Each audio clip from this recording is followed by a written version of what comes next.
Buenas tardes, mi nombre es Verónica Delgado, soy de la Universidad Nacional de La Plata y voy a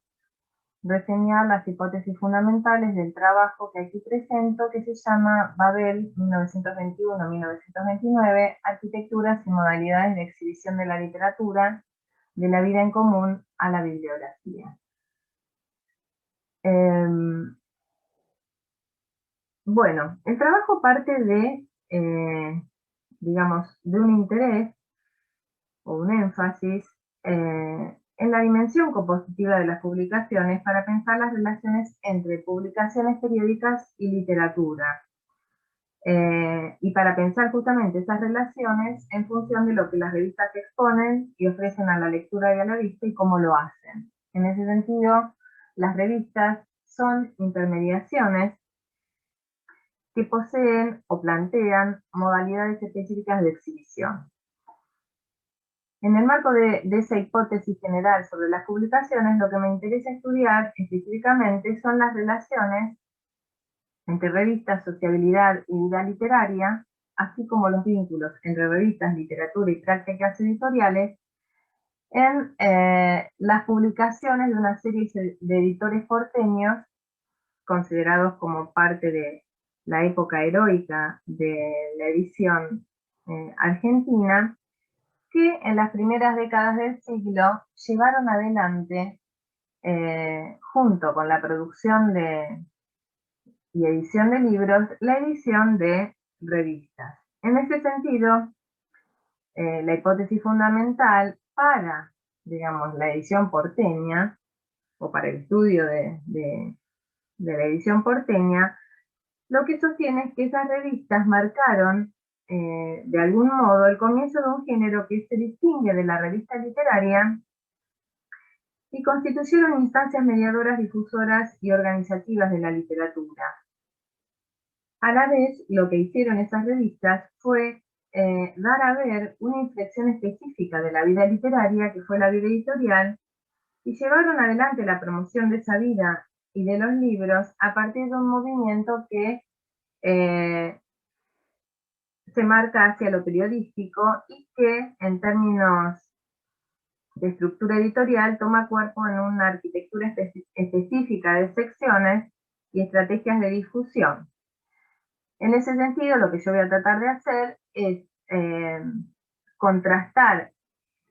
esas hipótesis en el análisis de un caso específico, que es el caso de la revista Babel. La revista Babel fue un emprendimiento del editor argentino Samuel Glusberg,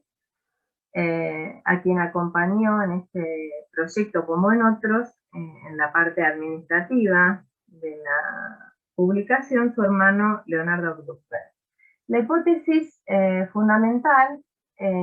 para leer la revista señala que la revista tuvo dos épocas y que esas épocas estuvieron, digamos, marcadas por una orientación dada en el subtítulo que llevó en cada una de ellas. La primera es Revista de Arte y Crítica y la segunda época es Revista de Bibliografía. En ese sentido, entonces, lo que orienta cada una de esas ideas presentes en el subtítulo tiene su correlato en la organización específica de las revistas en su materialidad. Las tapas que muestro ahora tienen que ver con la primera época, lo mismo que el interior, que ahora voy a mostrar. En ese sentido, entonces, la primera de las épocas está marcada por lo que llamo la mediación crítica, y esa mediación es la que articula, o la crítica como mediación es la que articula un conjunto de secciones dedicadas al arte, término en el que la revista incluye no solo a la literatura, sino a la música, a la pintura y al teatro, respecto digamos, de los cuales propone, digamos, al lector una selección, ya sea bibliográfica o de exposiciones o de obras musicales o de obras teatrales. Entonces, la crítica va a tomar cuerpo, ya sea en forma de crónicas o semblanzas, va a ser una crítica que no es una crítica pedagógica y que está dirigida a un lector al que considera culto, ¿no? Es una crítica, digamos, ligada con la actualidad también, digamos, con los libros actuales, pero también con una serie de fechas, es decir, homenajes a tal escritor en el centenario de su muerte, conmemoraciones de fechas específicas de la publicación de alguna obra. Esa crítica está en manos de, digamos, ciertas firmas que luego serán antologadas como colección cuando la revista sea promocionada como colección completa, ¿no? Por el otro lado, hay otra inflexión de la crítica que está ligada más con cuestiones de actualidad política y social.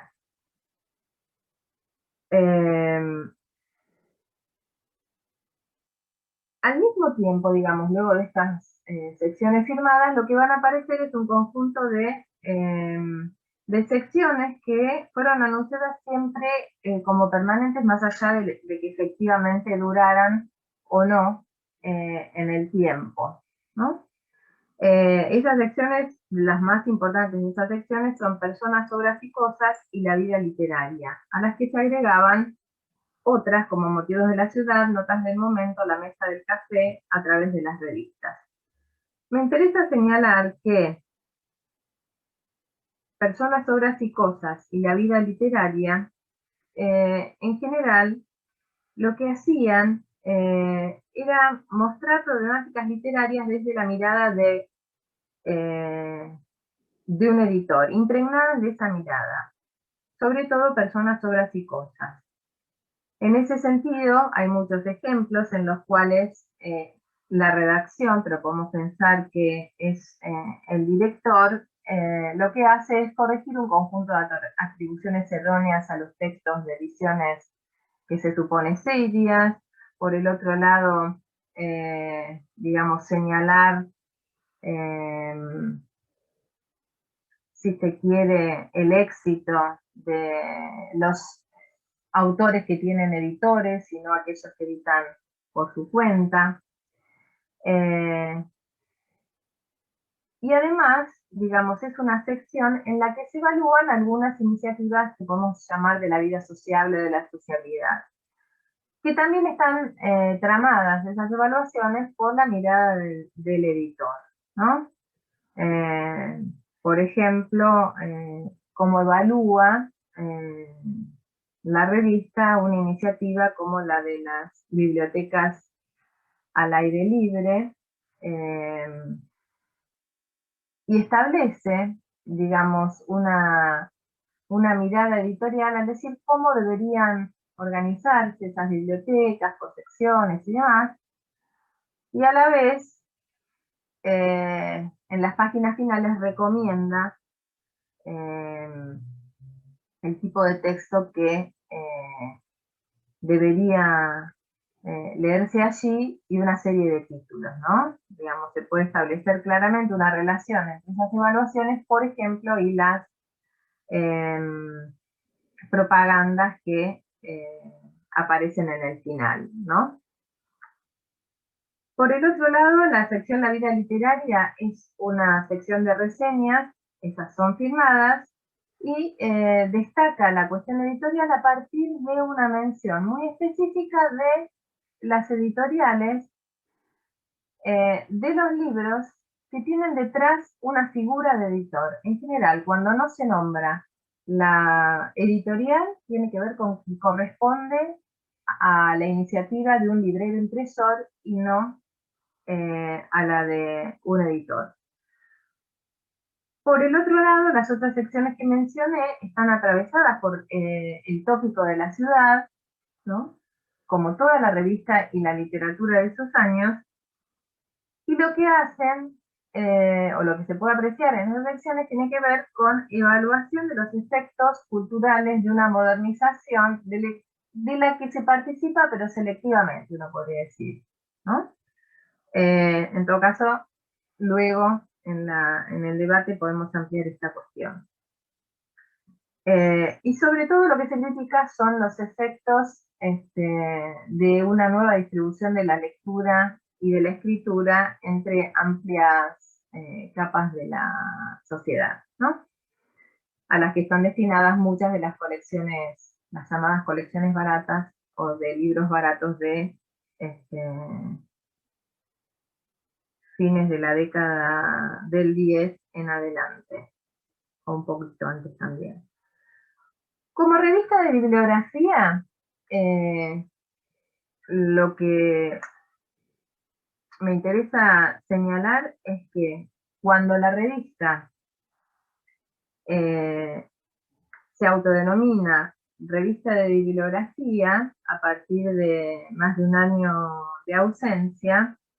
se inaugura la segunda época, y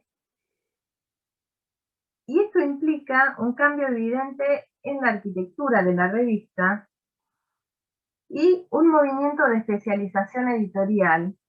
que imanta la revista con el suyo editor homónimo, Babel, que quiere decir, es una sigla, no es el nombre, de la Biblioteca de Babel, sino la sigla que identifica a la Biblioteca de Buenas Ediciones Literarias,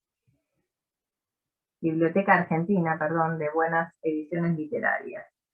Y en ese sentido, digamos, ese subtítulo lo que hace es orientar los focos de exhibición de lo escrito y los materiales gráficos incorporados hacia la construcción de figuras de intelectuales ligadas con la edición. Esta es la segunda, estas son las portadas correspondientes a la segunda época, y dejando de lado las otras prácticas que antes habían tenido secciones específicas, y reduciendo tanto la frecuencia como la extensión de las secciones vinculadas con la configuración, consignación y relato de la dimensión sociable y colectiva de la literatura, para enfocarse en la exhibición del catálogo de los autores y sus obras. En ese sentido, entonces, uno podría decir que cuando la revista equipara literatura con bibliografía, y esta, la bibliografía con la edición de libros, de algún modo va circunscribiendo el término para identificarlo con los libros publicados, sobre todo con los del sello de Babel. La revista deja su aspiración de periodicidad quincenal, que tampoco había cumplido, e intenta publicarse mensualmente, algo que tampoco logra hacer, y de algún modo, digamos, una primera serie de números de la segunda época están orientados por la realización de una iniciativa en la que la revista se reivindica pionera, que es la realización de su concurso literario sobre dos géneros que, debe decirse, están asociados al mercado, que son la poesía y el cuento, ¿no? Géneros asociados a una lectura breve y una lectura, en el caso de la poesía, según donde se la practique esa lectura, asociada al ocio, tal como, por ejemplo, lo señala respecto de la iniciativa que ya comenté sobre la lectura en plazas y parques de las bibliotecas al aire libre. En este sentido, la revista empieza a tener otras estrategias de organización. Las tapas van a estar marcadas por las imágenes individuales de los autores a los que en particular o mayormente se dedica el libro. La revista va a perder, uno podría decir, gráficamente, salvo en algunas ocasiones, y va a empezar a tomar la forma de una especie de catálogo de promoción, ¿no? Como verán, se publican las obras publicadas de la revista, se promociona el concurso literario, se publican fragmentos de las obras editadas y las tapas, es decir, la organización visual y gráfica es bastante menos interesante que en la primera época, y se atiende específicamente a cuestiones editoriales, como por ejemplo, y ya casi hacia el final de la revista, ahí tenemos una foto en la que está Bloomberg con el presidente de la Nación en un intento de exposición del libro. Es la primera exposición nacional del libro de Mar del Plata, que antecede en unos meses a la exposición del libro de Buenos Aires de 1928, que es la primera de una larga serie que dura hasta hoy, y de la que el director de Babel fue un animador central, ¿no? En ese sentido, lo que empieza a pasar en la revista es, digo yo, una escenificación del catálogo, ¿no? Escenificación que tiene que ver con la fragmentación de los libros, con la publicación de los ganadores de los dos concursos que hace, y con la exhibición del catálogo reorganizado de diversas maneras, por ejemplo, primero bajo la forma de una lista de la totalidad de los libros, luego en otras partes de la revista, de ese mismo número, como, digamos, agrupamientos por autores, en otros agrupamientos genéricos, y además empieza a aparecer en los últimos números una guía de libreros y editores. Esto es una publicidad más específica ligada con el espacio editorial, ya no tanto, aunque siguen apareciendo, como en este mismo caso se puede ver, ligadas con otros rubros,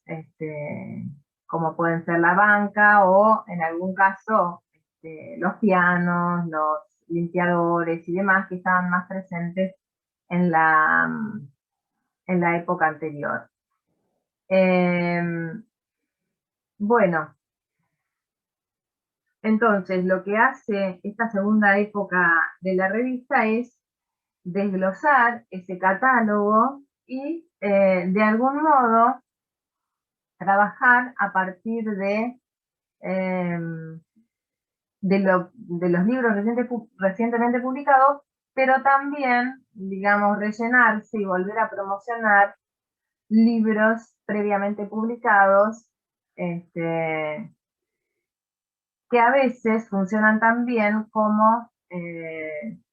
espacios de donde se extractan juicios legitimadores sobre las novedades. En ese sentido también, ahora la crítica aparece, también va a aparecer, pero va a aparecer bajo la forma de dos secciones ligadas con los juicios críticos de los libros de Babel exclusivamente, tanto a nivel nacional como en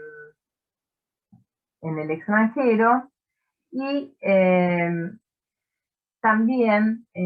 lo que hay que destacar es que estas secciones no están compuestas en general por textos expresamente escritos para la revista, sino que proceden de la práctica del recorte de otras revistas y otros diarios. Bueno,